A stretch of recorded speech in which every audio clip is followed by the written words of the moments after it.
Merci Alice pour le lancement de l'enregistrement. Je ne sais pas si on se fixe une deadline pour le lancement, dans quelle mesure on est encore loin du nombre de participants qui ont répondu, qui seraient présents Je pense qu'il y a encore pas mal de personnes qui vont nous rejoindre, mais on peut se dire qu'on commence à 14h05 si ça convient à tout le monde. Dans l'intervalle, Ouais, n'hésitez pas à nous dire si vous nous entendez mal ou pas dans le chat. très bien. Super.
Bonjour, excusez-moi pour le retard. Ceci.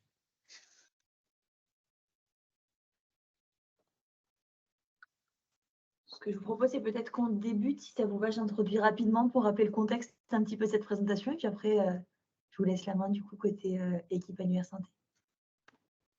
Ouais, entendu. Donc, de mon côté, Alice Gauthier, je me présente rapidement. Donc, je travaille sur l'équipe innovation de l'ANS. Donc, pour ceux qui connaissent et par qui vous avez, donc j'imagine que vous avez entendu parler de cette session-là, probablement par notre newsletter ou en tout cas par des communications qu'on fait. Ce qu'il faut savoir, c'est que l'équipe innovation de l'ANS, elle a pour vocation à accompagner les startups de la e-santé dans leur intégration à l'écosystème. Donc, à la fois dans leur découverte des supports, des sujets qui sont portés par l'ANS. Ça peut être l'annuaire santé, mais ça peut être également Pro Santé Connect, l'INS. Voilà, on fait plusieurs sessions collectives sur plein de sujets différents. Et puis également, on va aller assister, aider, accompagner individuellement les startups de la e-santé. Donc voilà, si vous êtes une startup que vous reconnaissez dans ça et que vous ne faites pas aujourd'hui partie de notre offre, n'hésitez pas à nous contacter. C'est une offre qui a vocation à évoluer avec les startups. Donc, on construit avec les startups. Et l'objectif, c'est de pouvoir vous aider à intégrer correctement l'écosystème. Et je vous laisse la main, du coup, côté équipe projet pour vous présenter. Merci. Donc, bonjour à tous. Moi, je suis Marc Devos. Je m'occupe à l'ANS d'accompagnement sur les sujets d'annuaire et de moyens d'identification électronique. Donc, c'est un périmètre assez large. Et aujourd'hui, on va vous parler de tout ce qui concerne l'utilisation des données de l'annuaire santé, donc essentiellement du RPPS, l'annuaire des professionnels de santé.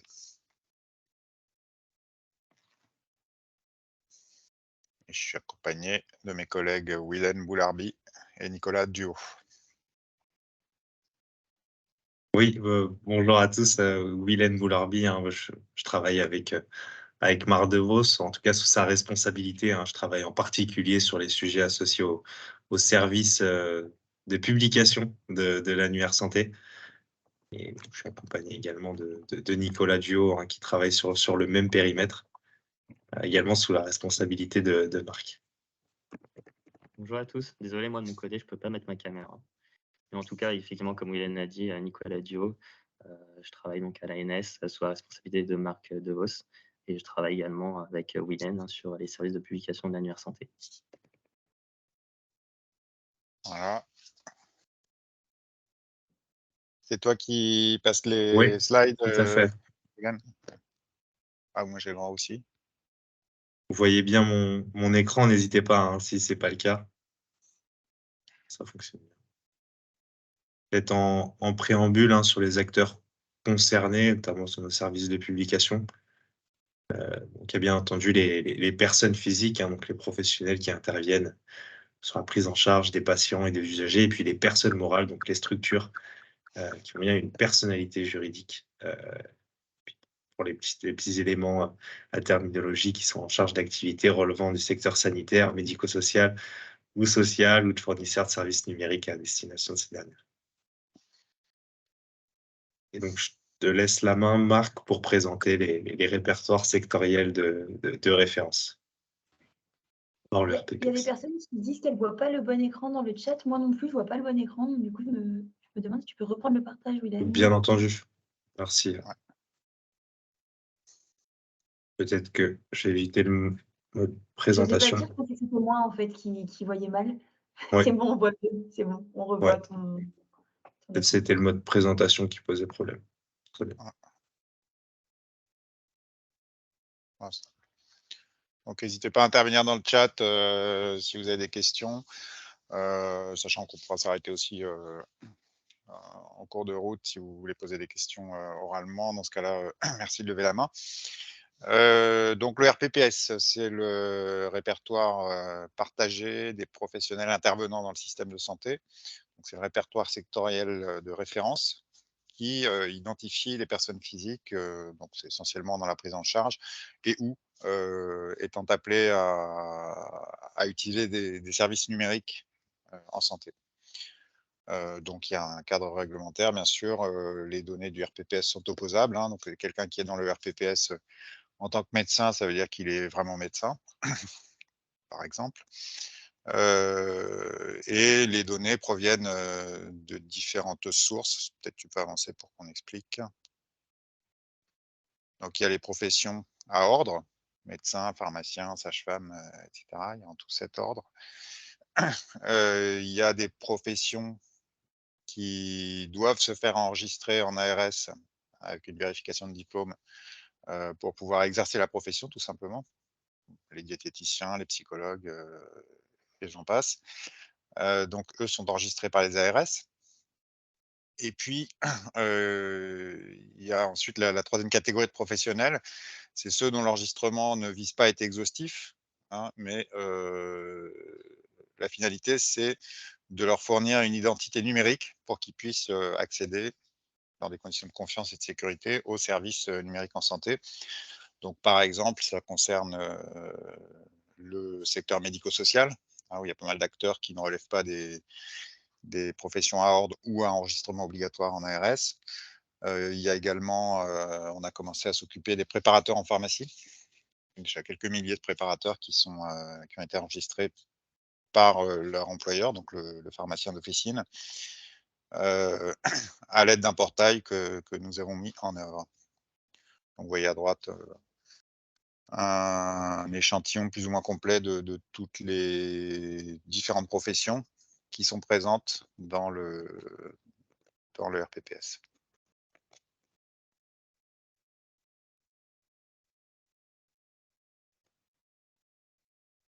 Alors, par ailleurs, l'ANS s'occupe également du fichier des établissements, le FINES, où on a un schéma un peu similaire, qui est tout juste en train de démarrer. C'est-à-dire que d'une part, il y a bien sûr tous les établissements qui sont soumis à une forme de régulation dans le champ sanitaire, médico-social ou social.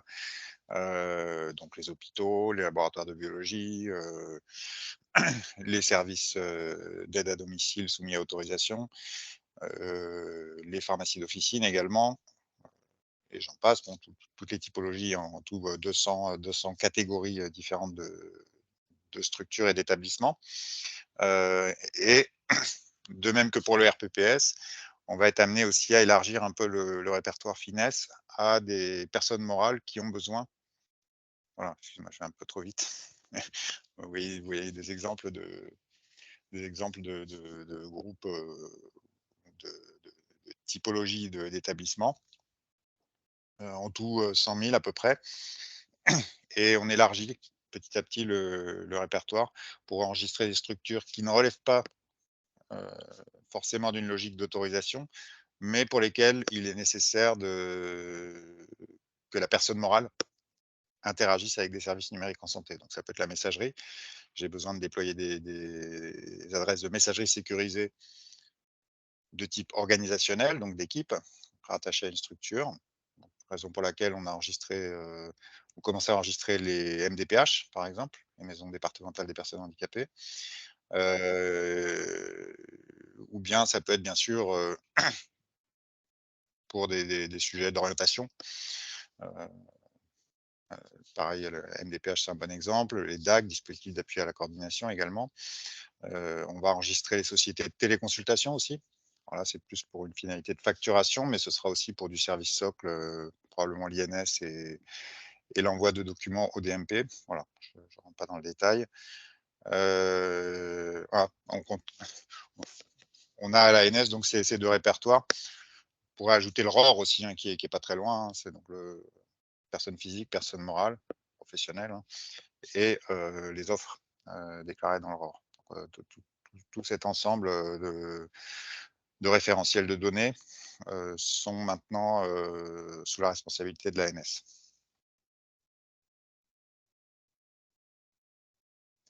Et alors, il y a beaucoup d'entités, d'organismes, des hôpitaux par exemple, qui ont besoin de nos données de référence et on a donc, sous l'intitulé Annuaire santé, on a donc, développé au cours des années des services de publication qui visent à mettre à disposition, d'ailleurs on est tenu de le faire, hein, par la réglementation, mettre à disposition de tous les acteurs qui en auraient besoin, heu, les données. Alors c'est plutôt côté RPPS que côté finesse d'ailleurs, notamment dans le cadre du Ségur. Il y a des exigences dans les DSR, du Ségur et aussi maintenant dans le référentiel télésurveillance, sur l'identification des professionnels. Donc, identification des professionnels qui utilisent le service et aussi identification des professionnels avec qui l'utilisateur est amené à, échanger ou partager des données,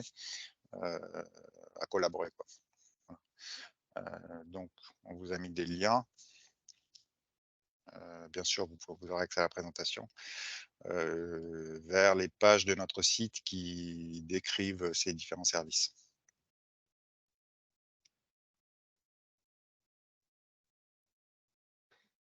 Super. Du coup, je vais prendre la suite, notamment sur les services proposés par l'ANS et plus particulièrement, hein, sur les services de publication, donc notamment les services de publication existants. Alors, comme l'a dit Marc précédemment, effectivement, l'annuaire santé, c'est véritablement un agrégateur, hein, de l'ensemble des répertoires sectoriels, avec notamment le RPPS, le référentiel ADELI et Finesse pour les structures, complété par des données complémentaires, avec des données qui sont opposables, hein, vérifiables. Donc, véritablement, l'annuaire santé, c'est un peu le maillon central, hein, de l'identification des acteurs de santé en France. Et l'annuaire santé, justement, propose des services de publication avec notamment le plus connu, la recherche par consultation directement sur le site annuaire.santé.fr, dans lequel vous pouvez, par exemple, rechercher des structures, des professionnels de santé, des correspondants. Ensuite, vous avez également le service d'extraction qui va vous permettre en fait de récupérer l'ensemble des données des professionnels de santé euh, en format TXT ou CSV. Donc ces extractions elles sont disponibles en libre accès, hein. Vous pouvez directement les télécharger sur le site annuaire.santé.fr. Vous pouvez également récupérer ces fichiers via web service. Et enfin, il y a également le service LDAP MS Santé, qui est plutôt destiné aux opérateurs MS Santé, qui permet en fait de récupérer les balles MS Santé personnelles, applicatives et organisationnelles. Concernant les données, effectivement, ces données elles sont en libre accès, elles sont disponibles pour tous et, euh, et en fait, elles sont mises à jour de manière quotidienne pour les professionnels de santé du RPPS et plutôt de manière hebdomadaire pour les PS qui prennent du référentiel ADELI. Donc, en fait, les données, nous, côté ANS, on ne fait vraiment que de publier ces données. Les données, elles nous proviennent en fait directement des autorités d'enregistrement. Donc, pour les PS du référentiel RPPS, c'est plutôt des ordres et ceux du référentiel ADELI, des ARS, donc des agences régionales de santé. Et enfin, concernant le cadre juridique, hein, les données RPPS sont encadrées par l'arrêté RPPS, que je vous invite à consulter, notamment si vous souhaitez un peu plus d'informations sur le cadre juridique et également, par exemple, sur l'utilisation des données de l'annuaire santé. Et enfin, quelques exemples de cas d'usage des données de l'annuaire santé. Effectivement, le service annuaire santé va vous permettre de vérifier l'identité des professionnels de santé, également leurs qualifications, que ce soit diplôme, spécialité, et également leurs activités. Donc ici, on a quelques cas d'exemples, des acteurs, notamment voilà, les structures de santé, qui peuvent être amenées, par exemple, à récupérer l'identifiant national des professionnels de santé, caisse d'emploi. Les structures de santé peuvent également vérifier l'identité des DPS, que ce soit l'identifiant national, nom, prénom, qualification et la situation d'exercice. Et également peuvent mettre en place en fait un annuaire de correspondants qui va permettre en fait de faciliter la coordination ville-hôpital. Il y a également les porteurs de projets nationaux et régionaux qui sont amenés à utiliser nos données, notamment pour spécifier des règles métiers, pour consulter les activités d'un professionnel. Et les industriels et éditeurs peuvent mettre en place un annuaire local avec différents mécanismes de synchronisation avec nos données, ou alors récupérer l'identifiant national. Alors, tout simplement, il y a le DMP et maintenant Mon Espace Santé, par exemple, qui sont parmi nos utilisateurs VIP, bien évidemment.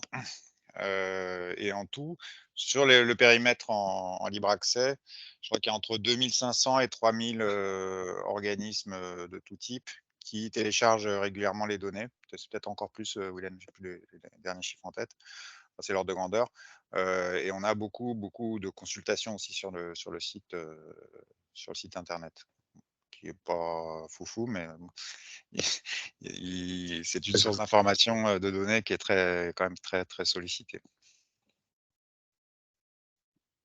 Très bien. Donc passons à la suite sur les nouveaux services de publication de l'annuaire santé, qui était un des deux objectifs de la présentation du jour. Donc on a commencé à construire depuis le début de l'année 2022 des nouveaux services de publication. Donc là, si ça nous permet d'exposer les données, donc c'est toujours sur le même périmètre, donc les mêmes référentiels, personne physique, personne morale, mais cette fois-ci c'est le format qui change. Donc le format c'est du JSON via les nouveaux services de publication, et c'est structuré selon la norme d'interopérabilité FHIR, donc la norme de référence au niveau international sur le secteur de la santé, et qui permet différents types d'interrogations. Dans un premier temps, c'est l'interrogation en full, donc c'est ce qui se rapproche le plus de nos fichiers d'extraction. L'idée avec le full, c'est de pouvoir récupérer l'intégralité des données de l'annuaire santé. Donc c'est utile pour initialiser ou pour faire une resynchronisation d'une base de données, donc un annuaire local que vous auriez de votre côté. Tout à l'heure, Nicolas présentait un peu les cas d'usage. C'est vrai que les industriels, on a beaucoup d'usages. On vient récupérer l'intégralité des données et on consolide, on met à jour un annuaire en local. Donc c'est ce qui s'apparente le plus aux services de publication existants via nos fichiers d'extraction. Cette fois-ci, on a aussi l'interrogation Delta. Donc là, c'est la possibilité, la capacité de récupérer un fichier selon différentiel de données entre deux dates fixées. Donc c'est ce qui permet de répondre à une petite limite qu'on avait sur les services existants. Systématiquement, quand vous téléchargez nos fichiers d'extraction, vous téléchargez l'intégralité de la base de données. Quand vous avez un annuaire local, systématiquement, quand vous voulez le mettre à jour, il faut retélécharger l'intégralité de la base de données. Avec l'interrogation en delta, vous pouvez récupérer simplement les données qui ont été mises à jour depuis vos dernières requêtes, votre dernière mise à jour, ou alors votre dernière initialisation de la base ou resynchro. Donc, ce qui permet simplement de récupérer les données qui ont été mises à jour, ce qui facilite drastiquement la mise à jour d'un annuaire que vous auriez en local. Et on a également l'interrogation unitaire via les nouveaux services de publication.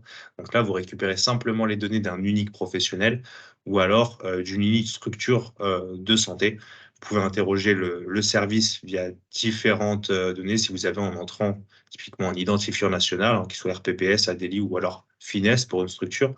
Vous pouvez interroger la base via cette donnée que vous avez en entrée et récupérer simplement les données d'intérêt qui correspondent à ce professionnel de santé ou bien alors à cette structure. On a également, via les nouveaux services de publication, des fonctionnalités de filtre.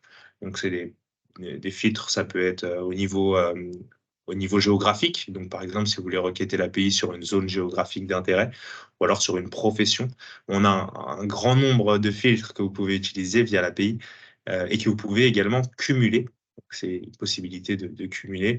On prend généralement l'exemple, parce que c'est un cas d'usage réel, si vous voulez récupérer les masseurs kinésithérapeutes de Mayotte, par exemple, vous pouvez cumuler ces 2 filtres, hein, sur la profession masseur kinésithérapeute et puis également sur la zone géographique, Mayotte via le code postal et donc récupérer simplement les données d'intérêt, heu, que vous auriez donc du coup identifiées via vos requêtes. Je vois qu'il y a peut-être une question sur l'API dans le chat. Ouais, tout à Oui, fait. Il y a une question sur la notion de typiquement, profilage tout aussi. à fait. Sur les profils, très bien, on va y revenir, juste après, sur les ressources qu'on met à disposition notamment.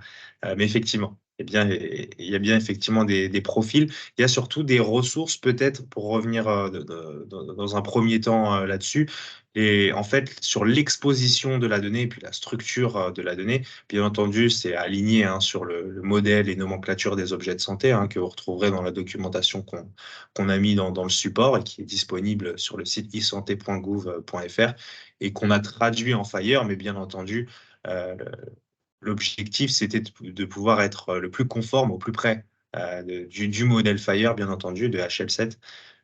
Mais globalement, c'est ça, c'est le modèle et nomenclature des objets de santé qu'on a traduit en Fire. Oui, n'hésite pas Marc, à m'interrompre, hein, si tu as des compléments.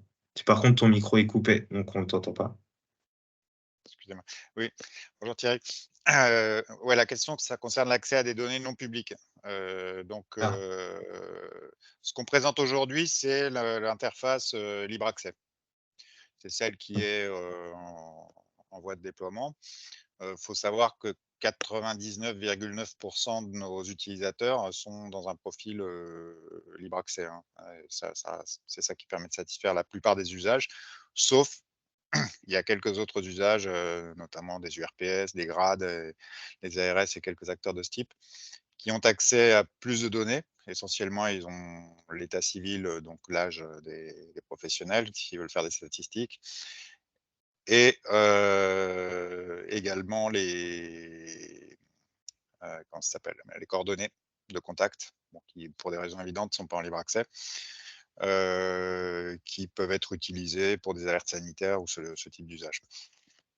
Alors, dans notre interface, Fire, pour le moment, ce qui marche et ce qu'on propose et qu'on présente aujourd'hui, c'est le profil, libre accès. Le profil toutes données avec, contrôle d'accès, bien sûr, donc données en accès restreint. Ce sera pour l'année prochaine, mais pas tout de suite, hein. Donc voilà, c'est pas encore, disponible. oui, effectivement, je confirme, sur le périmètre accès restreint. Moi, ce sera peut-être même plus, 2025, hein. Je pense que 2024, bon, c'est dans les tuyaux, mais pour le moment, il n'y a pas d'avancée significative. On ne Mmh. manquera pas de tenir au courant les utilisateurs, hein, pour le périmètre. En tout cas, bien entendu, pour l'API, là, ce qu'on présente aujourd'hui, comme le disait Marc, c'est vraiment sur le périmètre, libre accès et il n'y a pas l'équivalent, en tout cas pour le moment, sur le périmètre accès restreint. Enfin, il y a, mais c'était un premier essai qui Mmh. pas complètement réussi, donc on n'en parle pas beaucoup et il y a des usages, par exemple, pour l'erreur, mais ça se restreint à peu près à ça. Peut-être pour finir sur, cette 1re slide sur les nouveaux services de publication, je parlais de la structure, et de la façon d'exposer pardon la donnée. En fait, il y a différentes ressources, qui correspondent aux professionnels de santé dans un premier temps. Ensuite, sa situation d'exercice, puis une ressource qui est aussi associée aux structures. Bon, on a 2 autres ressources, hein, notamment pour les données complémentaires, finesse et l'équipement matériel lourd. Mais globalement, ce qui intéresse le plus les utilisateurs, c'est les ressources qui sont associées au professionnel et à sa situation d'exercice et bien entendu à la structure.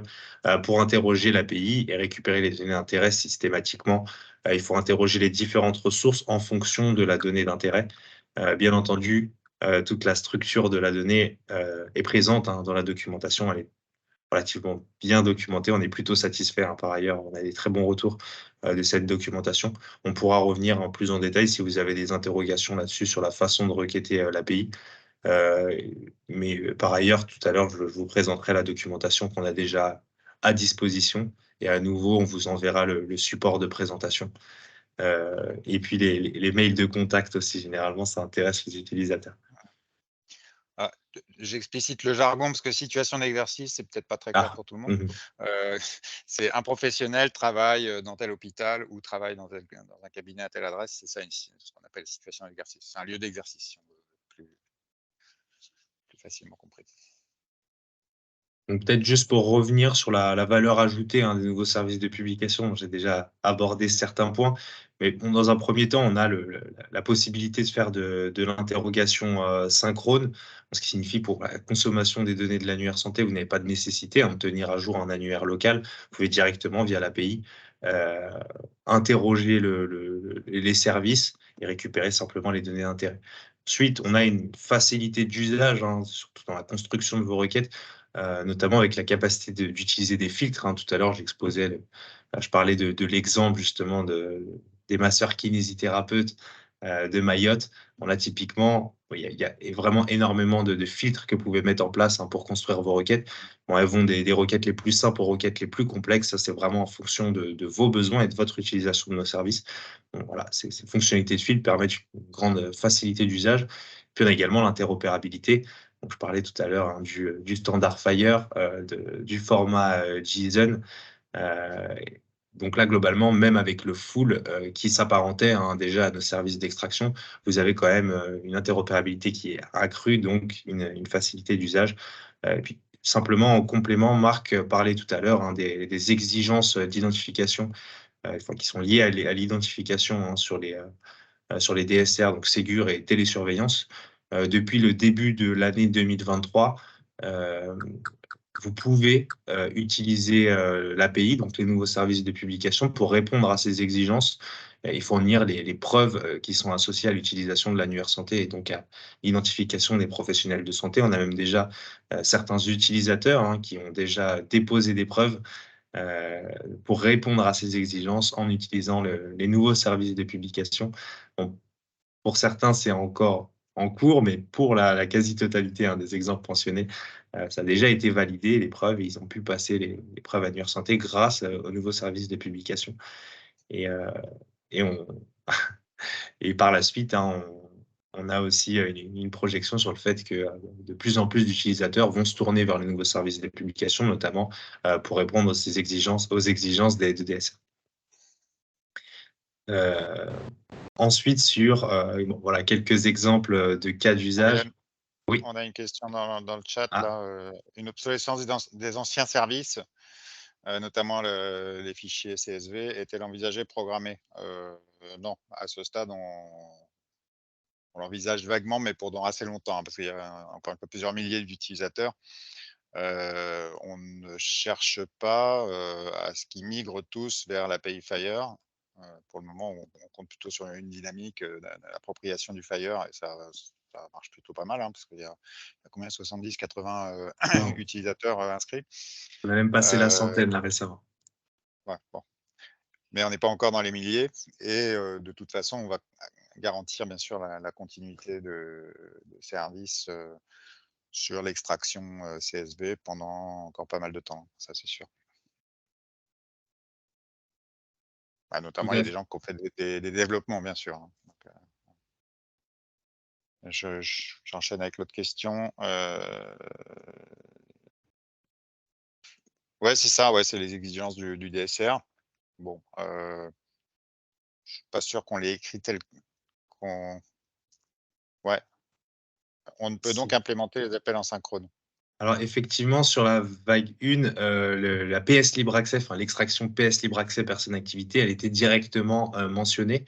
Alors il y a une page qui s'appelle FAQ industriel qui permet de compléter les exigences annuaires, notamment pour la vague 1. C'est vrai qu'elles n'étaient pas assez détaillées, on a eu quelques flous et il fallait vraiment accompagner les utilisateurs pour vraiment expliciter les exigences. Donc il y a la FAQ industrielle, d'ailleurs on vous partagera directement le lien pour accéder à la FAQ des industriels sur citisanté.gouv.fr. Qui apporte quelques compléments sur l'utilisation de l'annuaire santé pour répondre aux exigences. Et effectivement, dans cette FAQ, il est bien précisé qu'on peut utiliser l'API. Et je vous le confirme, vous pouvez implémenter les appels synchrones. Vous n'êtes pas obligé de passer par l'annuaire local pour répondre aux exigences, donc que ce soit sur le référentiel DSR, les DSR, télésurveillance ou Ségur. Vous pouvez utiliser l'interrogation synchrone.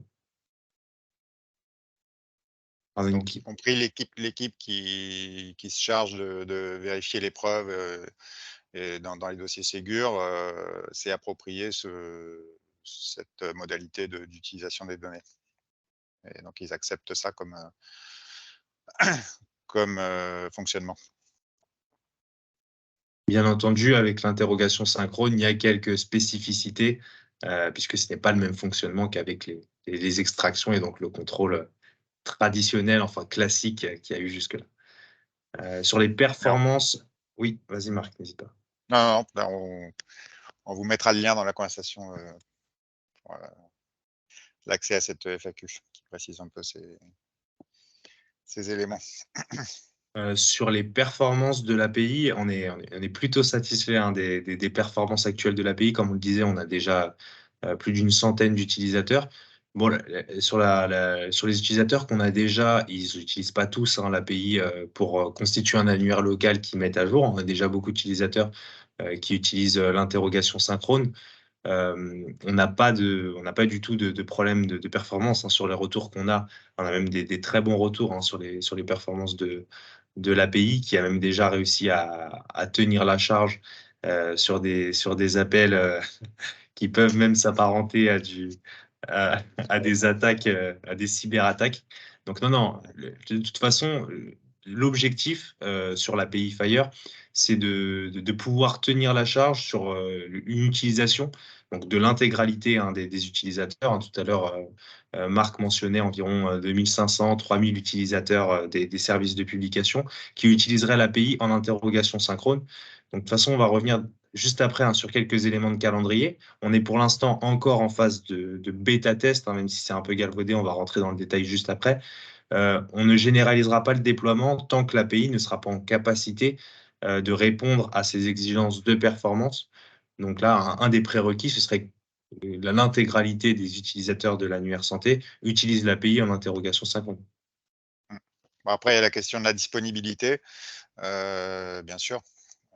Donc, si ça s'inscrit dans un process où vraiment le fait que l'annuaire soit indisponible temporairement est très pénalisant, peut-être y aller avec prudence.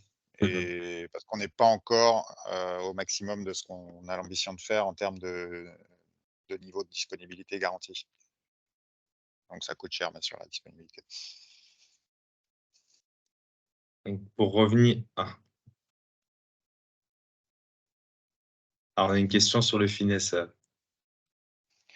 Est-ce que la liste des associations de professionnels de santé du RNA ont pour vocation à intégrer la base finesse un jour? Le finesse, il contient d'une part les établissements soumis à une forme de régulation, que ce soit autorisation, habilitation, enfin il y a tout un tas de variantes, soit côté ARS, soit côté conseil départemental essentiellement, bon, plus quelques trucs qui sont autorisés par les préfectures, d'une part, et d'autre part, des personnes morales qui sont légitimes, donc essentiellement des entités qui font de la prise en charge ou de l'orientation, qui sont légitimes à interagir avec les services numériques en santé. Donc, je ne sais pas ce que recouvre association de professionnels de santé, mais bon, certaines probablement. Probablement que certaines y sont déjà d'ailleurs. Mais plus spécifiquement, je ne sais pas trop à quoi vous pensez. Mais donc, c'est entité soumise à régulation / progressivement entité légitime à interagir avec les services numériques.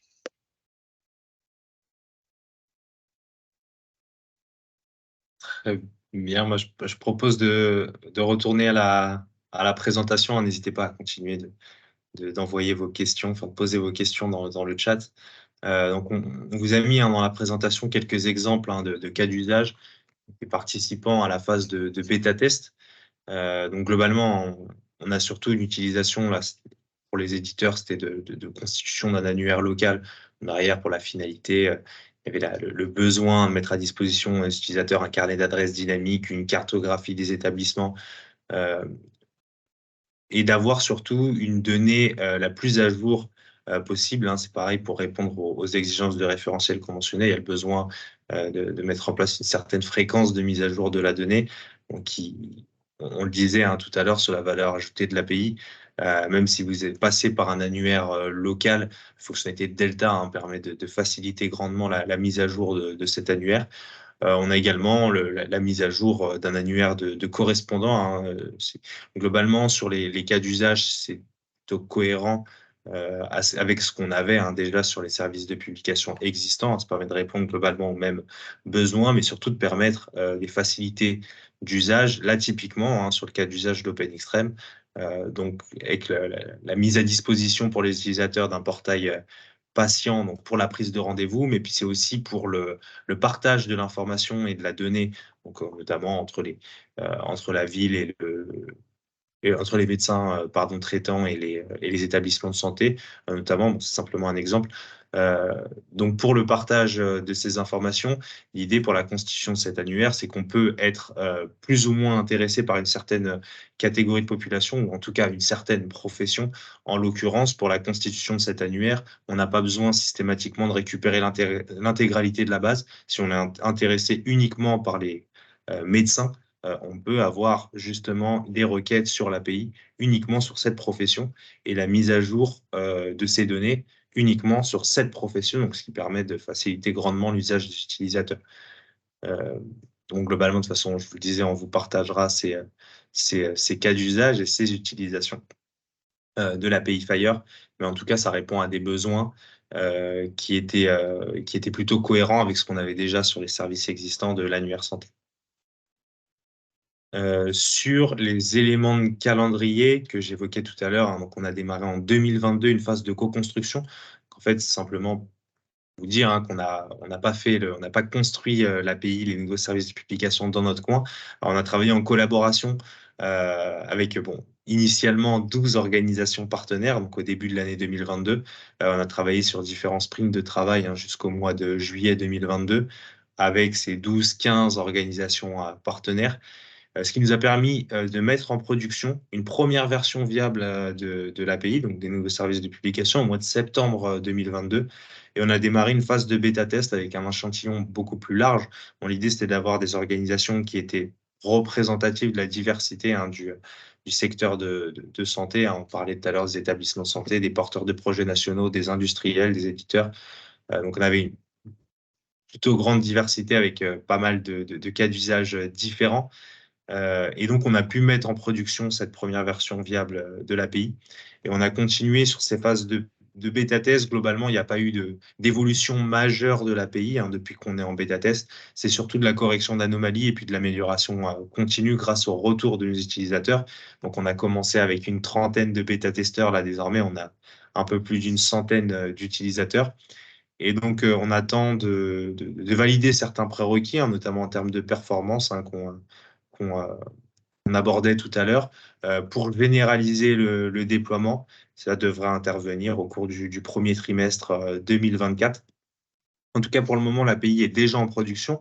On a déjà des utilisateurs qui utilisent notre API en production de leur côté et qui ont abandonné les services de publication existants, donc, notamment les extractions qu'on présentait tout à l'heure.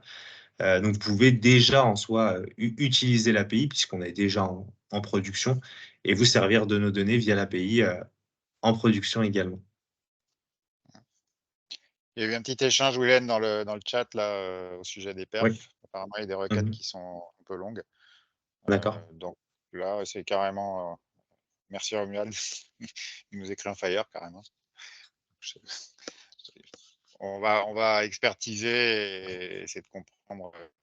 Il y a un problème d'optimisation sur ce type de requête. Merci.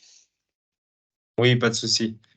Surtout, n'hésitez pas, oui, de toute façon, on vous partagera aussi nos contacts.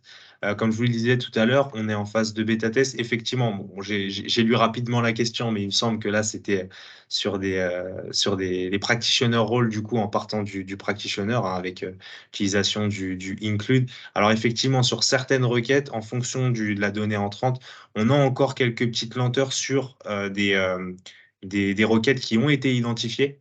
Et donc, du coup, l'idée de cette phase de bêta-test, c'est de continuer à optimiser les services, d'identifier ces requêtes qui posent problème et pour lesquelles on a des lenteurs, et puis faire des corrections.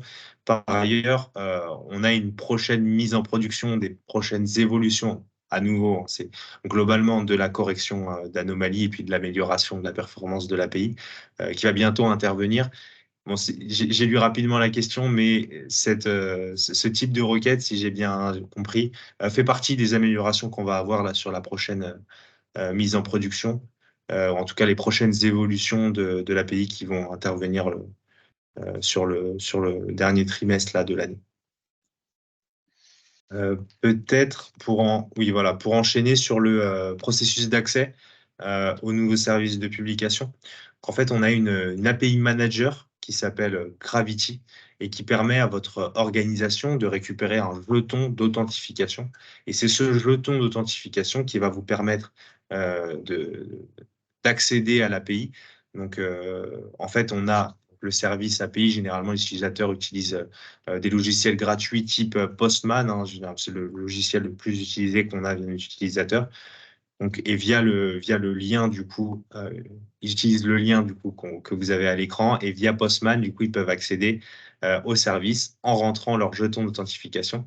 On a aussi une IHM de démonstration, donc, qui permet de faciliter un petit peu, de prendre en main l'outil, puisque le Fire, c'est pas non plus évident, en tout cas à prime abord, c'est pas très complexe, on prend rapidement en main la chose, mais on met à disposition également une IHM de démonstration, donc qui permet de rentrer en fait la requête que vous voulez faire, de renseigner les filtres et qui génère la requête en Fire. Donc du coup, vous avez donc du coup pas besoin d'être un expert Fire pour constituer vos requêtes, même si vous utilisez derrière la version Fire, sans passer par l'IHM de démonstration en finalité.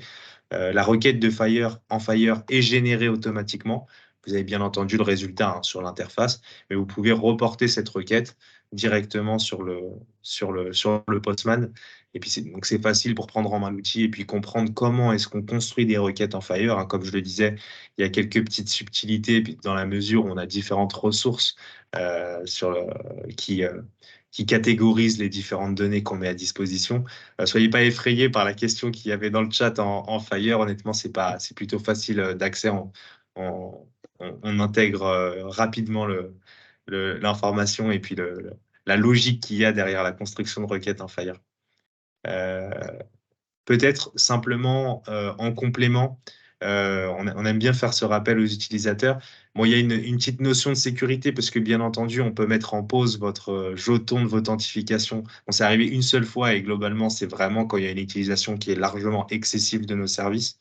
Mais disons que la volonté principale, c'est surtout le monitoring de notre côté ANS, qu'on a de la visibilité sur l'utilisation qui est faite de nos données et les cas d'usage qu'il y a derrière.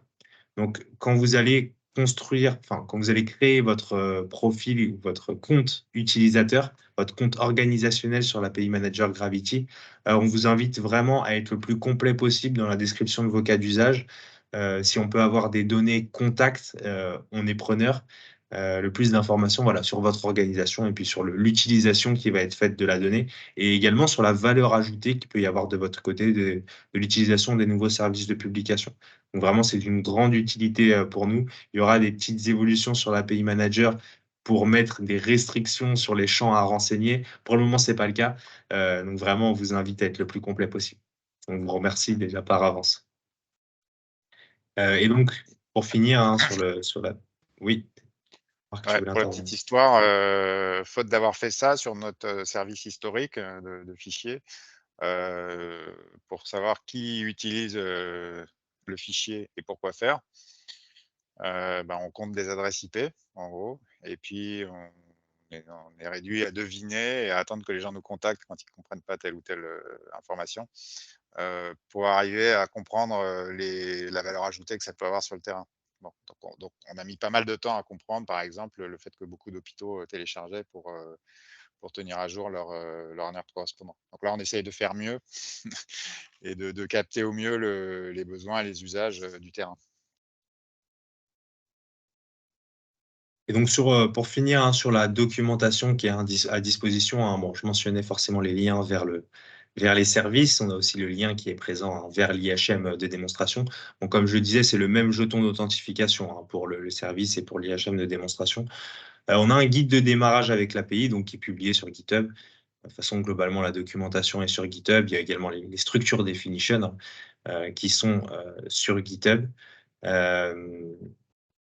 On a également un implementation guide qui a été construit, donc le guide d'implémentation, qui documente donc une évolution de l'API. Donc ça, c'est pour permettre une meilleure conformité au standard FHIR. On a la définition des profils annuaires santé. Alors effectivement, c'est pas qu'on ne collait pas au standard FHIR, à la norme HL7. L'idée, c'est vraiment d'optimiser la chose. On a la création en fait de profils qui sont propres à l'annuaire santé. Par le passé, en fait, il fallait vraiment s'indexer sur nos structures definition et non sur le standard, enfin sur le HL7. Là, désormais, bien entendu, vous pourrez passer par le HL7 avec du coup ces compléments qui sont documentés sur le guide d'implémentation sur les profils propres à l'annuaire santé. Vous le verrez dans le guide d'implémentation, on a pris un peu d'avance avec les profils annuaires santé en accès restreint. Bon, on reprécise, on a juste pris un peu d'avance. Pour le moment, il n'y a pas l'API version accès restreint. Là, on est vraiment sur le périmètre libre accès.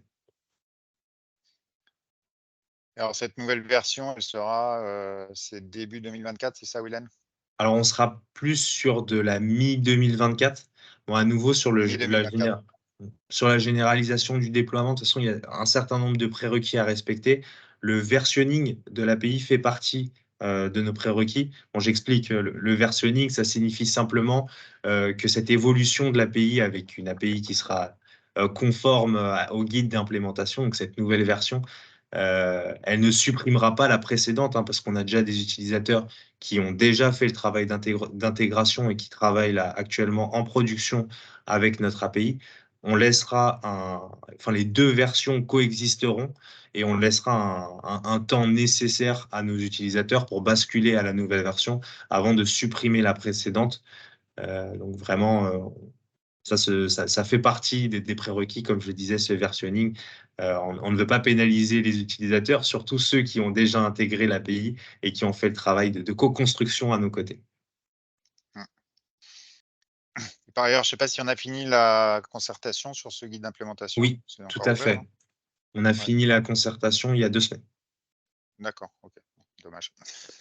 Si vous aviez un avis, peut-être pas trop tard, pour ceux qui auraient la curiosité d'aller en prendre connaissance. Il est jamais trop tard, surtout n'hésitez pas à nous faire vos retours si bien entendu vous en avez. Si vous le souhaitez, ouais. Donc voilà pour cette présentation des services de publication avec un gros focus sur les nouveaux services. Donc n'hésitez pas, on a déjà commencé à répondre à vos questions, mais n'hésitez pas si vous en avez d'autres. Je n'ai pas surveillé le chat.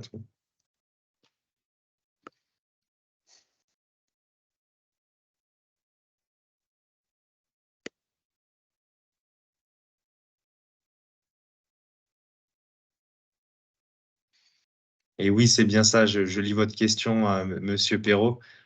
Effectivement, bon là, c'était une requête avec le contains sur le nom. Généralement, ce qu'on préconise sur les requêtes sur le nom, c'est d'utiliser surtout le champ exact. Bon, bien entendu, là, avec le contains, vous allez surtout avoir beaucoup de réponses. Mais bien entendu, si vous connaissez le nom exact du praticien, c'est plutôt utilisé par le exact plutôt que le contains. C'est vrai qu'on a eu quelques remontées avec une latence, une certaine latence avec ce type de requête où on passe par le contains et surtout sur derrière, on ajoute donc du coup la récupération du practitioner depuis le practitioner role qui a été interrogé. Alors, quels sont les contacts privilégiés pour les supports, je vois. Ouais, les gens préfèrent une recherche approchée. Ouais, on comprend. Où peut-on récupérer le support? Donc, c'est ce qu'on est en train de projeter. Il me semble que c'est Alice qui va vous le partager. Qui va vous le transmettre, je pense. Je ferai un petit mail juste après alors juste après, peut-être pas dans la minute, mais je ferai un petit mail pour partager le support. Ouais, et dedans, il y a, sauf erreur de ma part, une adresse de contact. à laquelle vous pouvez nous écrire. Oui, tout à fait, mais je te partagerai. Tu peux la remettre dans le chat Tout à fait. ou tu la files à Alice pour qu'elle Tout à fait. le rajoute dans le mail. Et je partagerai également à Alice le lien vers la FAQ industrielle, hein, comme ça, dans le Ouais, mail, vous parfait. l'aurez également.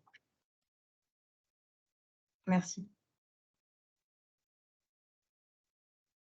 N'hésitez pas si vous avez d'autres questions. C'est pas grave si vous n'avez pas toutes les questions à chaud, hein, comme je disais, on vous partagera les adresses de contact. N'hésitez pas à nous solliciter si vous avez des questions, hein, sur les nouveaux services de publication, si vous voulez qu'on rentre plus en détail sur vos cas d'usage de façon un peu plus précise, surtout n'hésitez pas, il n'y a aucun problème. Par ailleurs, si vous avez besoin également d'être accompagné dans votre intégration des nouveaux services de publication, de la même façon, n'hésitez pas à nous contacter. C'est avec plaisir qu'on vous accompagnera.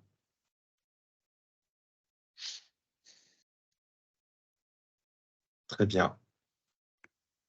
Et de mon côté, du coup, je vais vous envoyer un petit mail à la suite de cette présentation, donc avec le support. Et également, dans ce petit mail, je vous mettrai un petit questionnaire de satisfaction pour qu'on puisse recueillir vos avis. Ce serait super. Ça prend 2 minutes. Vraiment, il y a 2 petites questions.